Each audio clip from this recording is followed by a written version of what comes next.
Dead as a Doornail, Book 6 of the Stan Kraychik Mysteries. Author, Grant Michaels. Publisher, St. Martin's Press, New York. Narrator, Eric Aust. Chapter 21. From Branco's introduction remarks on the third cassette, I know that Thorne Hightower's attorney is present during his interview. Having been churned through the justice machinery once before, Thorne understands an unsubtle truth about the legal system. No lawyer, no law. Branco begins by asking Thorne, "What were you doing inside Tim Chignassi's place in South Boston, where my crew apprehended you a short while ago?"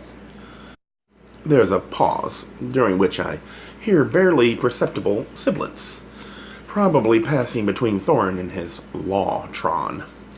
Then Thorne says, "I was retrieving some property." Branco says, "What is the nature of this property?" "Electric trains." "Electric trains?" "Yes," says Thorne. "Timmy had a rare set of electric trains." "And who do these trains belong to?" More susurrus sibilance. Thorne says, "They belong to Timmy." "Do you mean Tim Chignassi?" says Branco. "Yes," says Thorne. "You in Chignassi's place retrieving some of his property?" "That's right," says Thorne. Branco says, "This may sound old-fashioned, Mr. Hightower, but I believe that's called theft." Another voice, presumably Thorne's attorney, says, "I object." "Duly noted," says Branco. "You're on the record." And then he asks Thorne, "Why were you taking this property?" "I owed somebody a favor." "Who?" "Psst, psst." Thorne says, "Myron Kratz." Branco says, "So you were stealing these trains for Mr. Kratz?" Again the lawyer yelps, "I object!" "Good for you," says Branco. Thorne says calmly, "It wasn't theft. Myron is a collector, and he assured me that Timmy had promised the trains to him." "And you believed him?" says Branco. "I had no reason not to," says Thorne. Branco asks, "How did you get into Chignassi's place?" "I have a key." "And how is that?" Psst, psst, psst. Thorne says, "I like having something personal of Timmy's." Branco takes a deep breath. "Where did you get the key?" "I copied it," says Thorne. "From whom?" Psst, psst. Thorne says, "I'm advised not to answer that." Branco says, "Are you aware that even with a key you were committing an illegal act?" Psst, psst, psst, psst.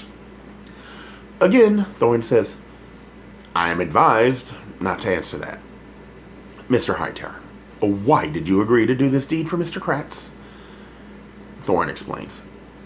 "Myron has something that belongs to me, and he agreed to return it if I got Timmy's trains for him." "Sounds like Myron's special collection agency runs 24 hours a day."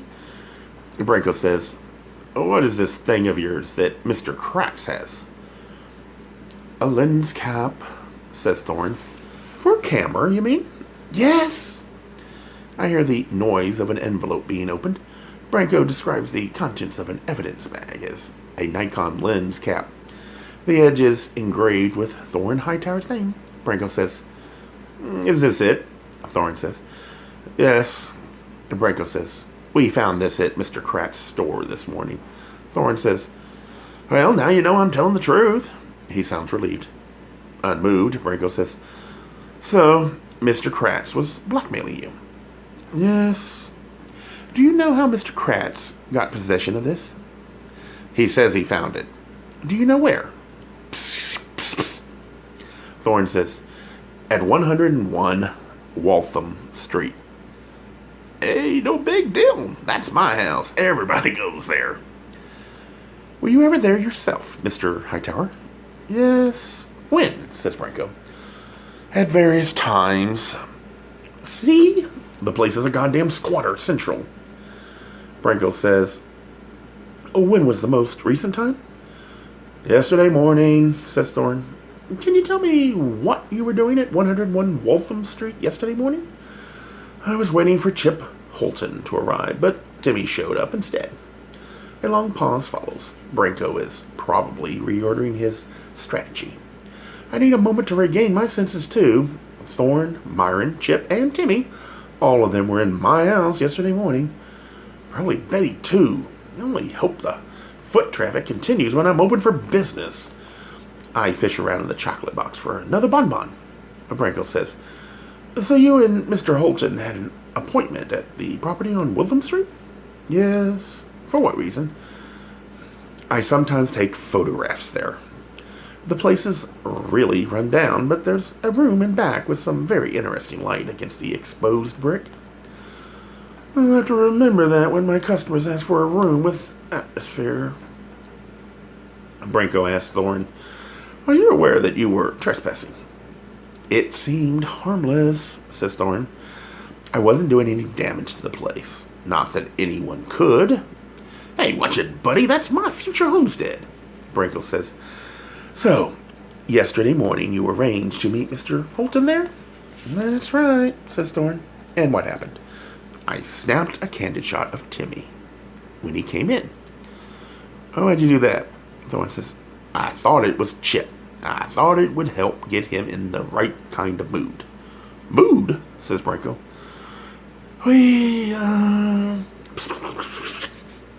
Thorne says, we were going to try something new yesterday.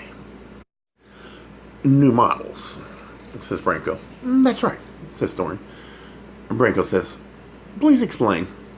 Thorne says, up to now it's been mostly muscle shots. Clean and above board. No nudity. We're about to introduce a line of greeting cards. It's all G-rated. But you say you wanted Mr. Holton in the right mood yesterday? Yes, says Thorne. Yesterday was different. I had suggested to him once about doing something a little more sexy. But Chip balked at the idea. He thinks if he does sexy shots, he might be perceived as gay. I don't know where he gets that idea, but it partly explains why he's the kind of exhibitionist who keeps his clothes on. Are you saying that Mr. Holton is an exhibitionist? There are many variations of the word, Lieutenant. Always wise to know the rank of the cop who's questioning you. Thorne continues. Exhibitionism can range from something as simple as a charming smile for the camera, all the way to exposing your most secret and sacred taboos. And where does Mr. Holton fit in? Does Branco care? He's very modest, says Thorne. But I think the ideal of erotica intrigues him. And why is that, says the cop. Because I only mentioned it to him once, yet he brought it up every single time we talked about that. So we agreed that we might try for something a little more sexy in yesterday's session. You agreed, says Branco. In a way, says Thorne. And that's why I snapped that candid shot of him, or who I thought was him. You've got to be playful and spontaneous when you're doing erotica, or else it comes off completely lifeless. Branco says, so you're saying that Chip Holton agreed to do sex photos? No, says Thorne. Not sex photos. Sexy photos. There's a big difference. This was strictly soft-core stuff. You see it all the time. Magazine ads, greeting cards, book covers. I promised Chip that nothing would show. Not even pubic hair. That is, if he even got around to undoing his pants. And did he? Says Branco. Spoing! Goes my brain until Branco finishes the question. Did he agree to do those photos? Thorne explains. He said it would depend on how he felt when he got there. Like I said, that's why I snapped the candid shot, to get him in the mood for more surprises, but taking that candid shot was a big mistake. In what way? Says Branco. Because it wasn't Chip who came in, says Thorne. It was Timmy, and I wasn't ready for the way he reacted. That poor kid really freaked out. It was probably the flash that did it. It can startle you, especially when the light is low, the way it was in that old house yesterday morning. So you were alone at the property when Tim Chignassi arrived there, says Branco. Is that correct? Yes, says Thorne. What happened then after you took the candid shot? Thorne says. Once Timmy calmed down a bit, he told me that he'd looked at the films. I'd entrusted to him. Films, says Branco. Yes, says Thorne. I'd previously given Timmy some negatives and prints of mine. I see, says Branco. And what was the nature of these films? They were duplicates of the ones I'd sent to the greeting card company. So the subject of the photo was Mr. Holton. Yes, says Thorne. And why did you give them to Tim Shignasi? Thorne says, No, I wish I hadn't. It was a big mistake, but I wanted to build Timmy's trust. That's part of what love is to me, to be able to trust a person. I'm not ashamed to say I love that boy. Go on, says Branco, sounding mildly uncomfortable. Thorne says, Unfortunately, Timmy looked at the photos and he jumped to conclusions. Some people get the wrong idea when they see my work. I suspect it awakens something in them, even though nothing is explicit in the photos. Timmy told me he was ashamed that I was doing that kind of stuff. I explained that it was completely innocent. There was never any sex involved. Not even nudity, but he was thinking the worst. Like I said, some people jump to conclusions. I told him not to panic, to take it easy, that I'd stop the whole business right now. If only he'd forgive me. Forgive you, says Branco. Yes. For what? For betraying his trust, Branco says. Sounds as though Mr. Shignasi betrayed your trust. No, says Thorne. Perhaps you had a secret hope that he would look at those films? Thorne's lawyer pipes up. I object. Thorne says, It was all a big mistake. I loved Timmy. I'd do whatever he said. Loved him, says Branco. Like a son, almost. So there was nothing sexual between you. Jesus, says Thorne. I just told you. Please answer yes or no. No, goddammit, Branco says. And then what happened? I told Timmy he could come with me and I'd destroy everything in front of him. Prints, negatives, everything. But he said he was meeting a client there at the old house and that he'd come to buy my store later and we could work it out. That was a relief. Why? Snaps Branco. I assumed everything was going to be all right between us.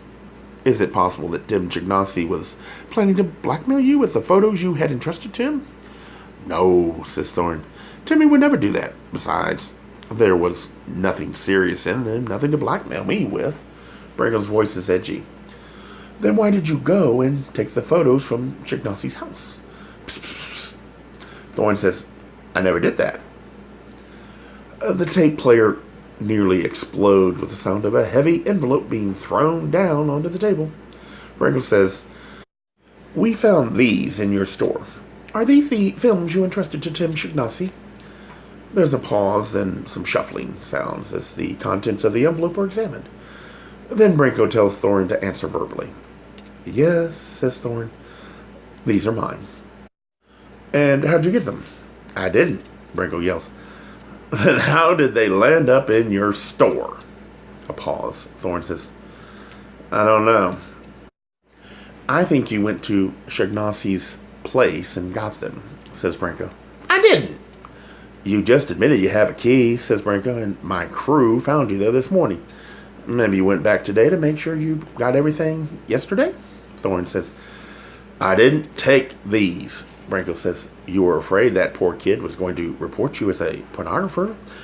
So you went yesterday and got the films yourself. No, says Thorne. And they're not porn. Look for yourself. There's more sex in the Sunday paper.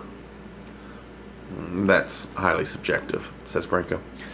And who knows how that young man felt about it. Maybe these photos bothered him very much. Didn't you say that awakened things in people? Maybe it was your sensitive, high-strung nature that was betrayed, not Tim Shignasi's. And your pure love for him was shattered. So you killed him in a blind rage. Thorne cries, That's not true, not true. Branco says, When did you get these films back? Just after you killed Tim Shignasi yesterday morning? I didn't kill him, says Thorne. When I left him in that house, he was alive. Suddenly there's a lot of psss going on between Thorne and his lawyer. Then the lawyer says, Are you prepared to charge my client? I will be, says Branco. More psss between lawyer and client. Then the lawyer says, My client would like to amend his statement regarding the retrieval of these films from Tim Shignasi's house yesterday morning. He hopes you will take this information as a measure of his willingness to cooperate with you in resolving the matter. What does he got to say? Says Branco. Is his willingness to cooperate understood? Says the lawyer. It's on the record, says Branco. Thorne says, I'll tell you, but first I want to make sure you understand that I didn't kill Timmy. We had a bad argument, and he had hard feelings about that, but I didn't kill him. Branco says, so you've said, and so I've heard. Now, what else do you want to tell me? Okay, says Thorne.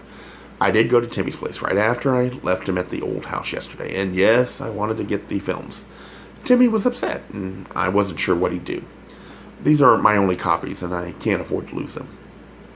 Didn't you just say you were willing to destroy these films in front of Shagnasi? Yes, says Thorne, but I always hoped he wouldn't come to that. So you went to his place to get the films? Yes, says Thorne. But when I got there, it was a mess. Someone was there before me, and the films were gone. Branco says, we found no sign of forced entry. Whoever it was must also have a key. There's a pause. Do you know who that might be? Says Branco. Another pause before Thorne speaks. I'd rather not spell it out, Lieutenant. This is no time for what you'd rather do or not do. Just tell me what you know. Thorne says, my wife is Timmy's landlord. She has keys to his place. So much for spousal immunity from incriminating testimony. Branco says, so what? She's his landlord, and she has a key. Thorne says, maybe she took the films and planted them in my store. And why would she do that? Said Branco. That, says Thorne, that I don't know. There's a long pause. Finally, Branco says, Mr. Hightower, I am holding you here for further questioning. The lawyer says, but my client has shown he wants to cooperate. That doesn't exonerate him from suspicion, says Branco. My pal Benji would like that E-word, which also reminds me to warn him that Branco is going to call sometime. The lawyer says, there's a limit on how long you can hold my client without a charge. Branco replies, I know the rules. Then he says to Thorne, have you anything more to say? Thorne is mute. Branco ends the interview. What began as an assault of Myron Cats by Chip Holton has developed into a Baroque menage a trois, of which the fourth member, Tim Chignasi, is dead, and another member, Thorne Hightower, appears to be the prime suspect. 3 tapes down, 2 to go. And I'm out of bonbons. Gay Mysteries audiobooks. I think it is easy to hate a label, but a face humanizes the word. So this effort is twofold. To offer comfort to those like myself that your world didn't end because you don't fit into the view of acceptable society on both sides. And in hopes of helping those with family that are LGBTQ, that it doesn't mean we are aliens from the child they once knew. Reassure them so they can maybe be supportive at the same time, being true to their values.